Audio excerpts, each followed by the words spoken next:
Hey everyone, and welcome to another Seesaw Shakeup, where we take some classic Seesaw activities and give them a modern makeover that'll save you time and spark student engagement.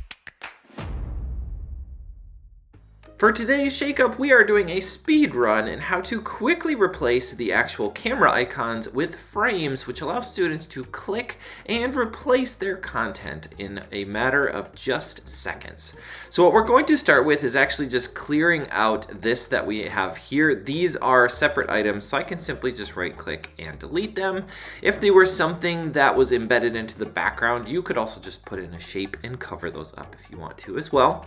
But what I'm going to do now is go to the check mark and choose frames. From here I can choose any of the frames that are available or choose one that I can customize. Since these were photos, I'm going to choose the photo tool and I'm going to resize this. Now this is a Seesaw piece, so I can go in and change the style and even make it match exactly how it looked before.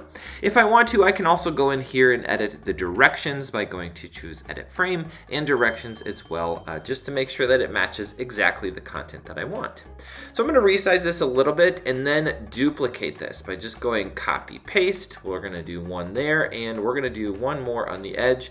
I might slide these all over just a little bit, but that is it. That is how easy it is to replace the existing images with something that is click and replace. So now what students have is they come in here and they can click on this, take a photo, they can snap a picture of something and have it actually built right into their canvas, saving them time and effort by having things be one-click replace. I hope you enjoyed this speed run through a Shakeup, and I hope you found this helpful for you to be able to shake up your activities, saving yourself and your students time using Seesaw. If you enjoyed this video, please like and subscribe. If you want your activity shaken up, feel free to drop the link in as a comment and we will get to it as soon as we possibly can. Thank you so much for watching.